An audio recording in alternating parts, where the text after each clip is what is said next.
네, 그럼 저번 시간에 이어서 교재 123페이지 일반 건축물 기준식과 또 설명해드리도록 하겠습니다.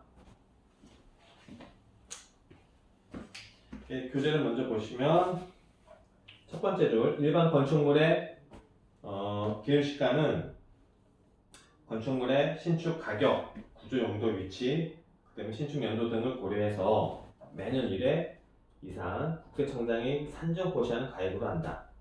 일반 건축물의 건물 기준시가는 딸린 토지를 제외한 순수 건물 구분에 대한 기준시가를 의뢰하므로 토지와 건물 일괄 산정 고시하는 단독주택, 공동주택, 오피스텔 등등 이것과는 구별이 된다. 자, 보시면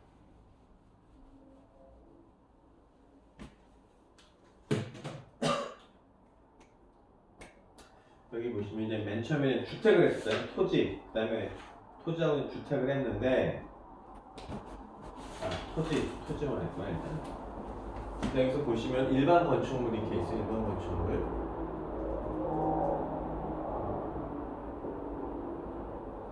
근데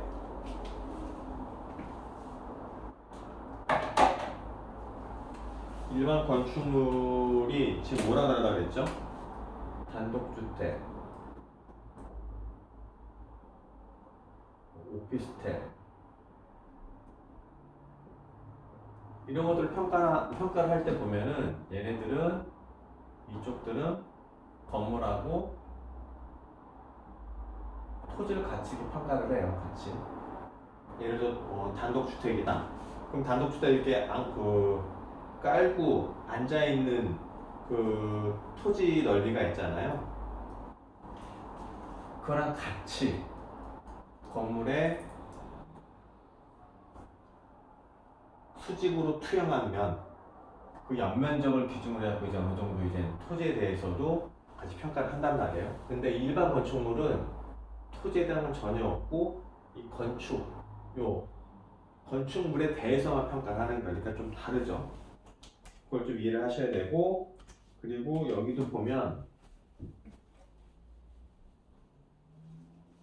2001년도 이후와 이전이 좀 달라져요. 그래서 2001년도 이후에는 어떻게 평가하느냐? 건물의 기준시가는 여기도 물론 이제 제곱미터당 기준입니다. 제곱미터당 기준에다가 면적을 곱하면 되고요. 그럼 제곱미터당 건물 기준시가는 어떻게 하느냐? 신축 가격. 건물의 신축 가격 기준에 또 따로 있어요. 이제 또 이것도 이제 국세청장이 또 이렇게 고시한 가격이 있는데 건물 신축 가격에다가 구조 용도 유치 지수를 해갖고요. 건물의 기준 시가는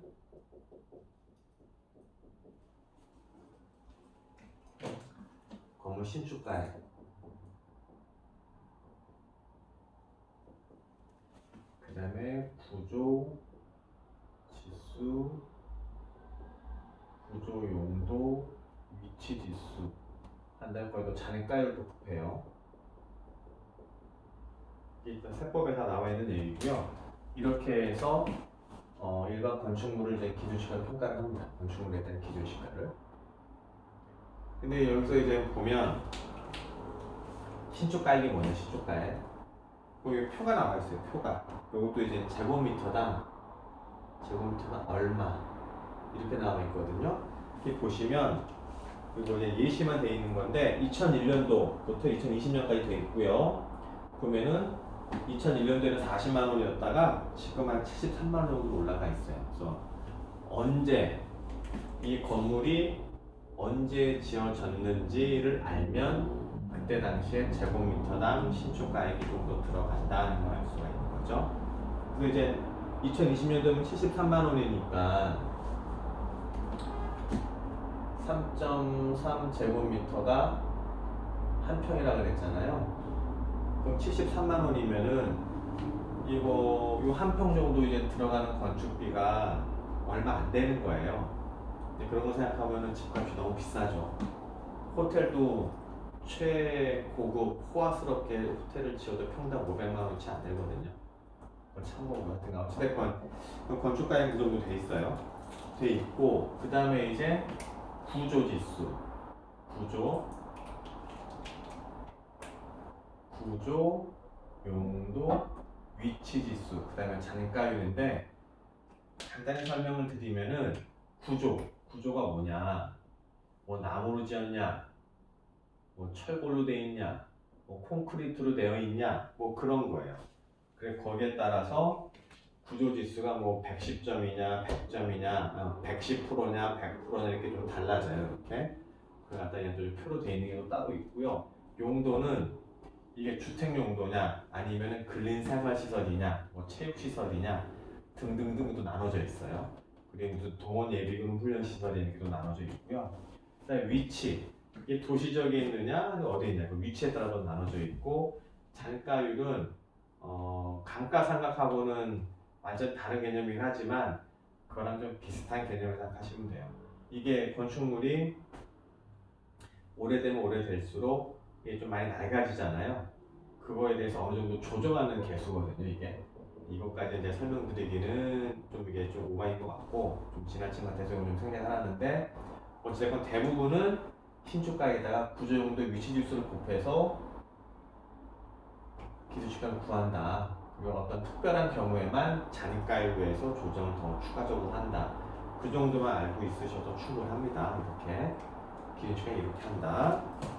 그다음에 표지 넘겨보시면, 그럼 2001년도부터는 이렇게 했는데 그 전에는 아까 그 토지 기준시가 구하는 것처럼 산정하는 것처럼 여기도 마찬가지 일반 건축물도요.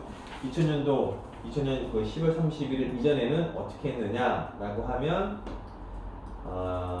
124페이지 방가루 이거 첫 번째 줄 보시면 국세청 건물 기준시가 최초 고시된 2001년 1월 1일 전에 취득한 일반 건축물을 2001년 1월 1일 이후에 양도하는 경우에는 아래 산식에 따라서 기준시가를 산정합니다. 어떻게 하느냐? 2001년도에 만들어졌잖아요, 이게요. 거기에다가 취득 당시 건물 그 기준시가에 대한 산정 기준율이 또 표가 또 따로 있어요. 그거는 또 국세청에 또 고시된 게 있는데 그걸 보고 어느 정도 배율을 곱해서 또 산출을 합니다. 기준시가를 그렇게 이해하시면 되고요. 그 다음에는 주택, 토지, 일반 건축물, 주택. 왜 주택입니다. 주택, 토지, 건축물, 이거는 주택. 주택을 보시면 124페이지 양가로 4번, 방가로 1번 주택의 기준시가 적용 방법. 첫 번째 줄, 부동산 가격 공시에 관한 법률에 따른 개별 주택 가격 또는 공동주택 가격이 주택의 기준시가가 되며 토지와 건물에 대해서 일괄 산정 고시한다. 일괄 산정 고시하는 거예요. 주택이 보면 개별주택이 있고 공동주택이 있잖아요. 여러분 얘기가 나왔던 건데, 개별주택은 일반 주택, 뭐 빌라, 뭐 그런 거 등등등 이런 거고요. 공동주택은 대표적인 게 아파트 이렇게 생각하시면 돼요. 그래서 이렇게 한다.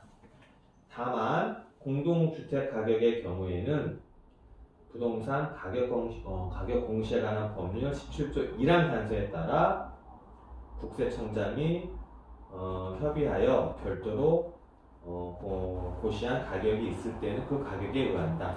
이렇게 보시면 되고, 이건 뭔가 이제 법에 의해서 이제 이런 가격이 있을 때는 거기에 따라서 하는 거고, 밑에 반가로 2번 개별주택 가격이나 공동주택 가격이 없는 경우에는 어떻게 되느냐.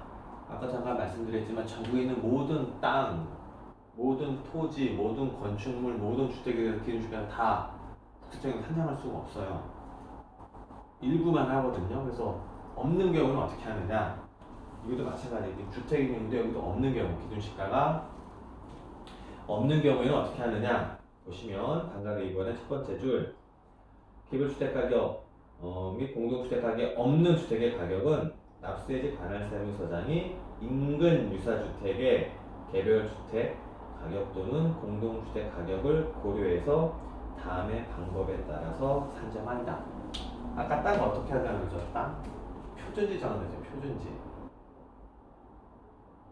그죠? 땅은 인근 기준 시가가 없는 이 땅 인근의 토지 이용 현황과 비슷한 그 토지를 표준지로 보고 어느 비율을 곱해서 기준 시가를 산정한다고 했잖아요. 주택도 마찬가지예요. 이 주택과 비슷한 인근에 있는 어떤 주택을 표준주택으로 보고 거기에 따라서 어느 정도 비율을 곱해갖고 기준 시가를 구해요.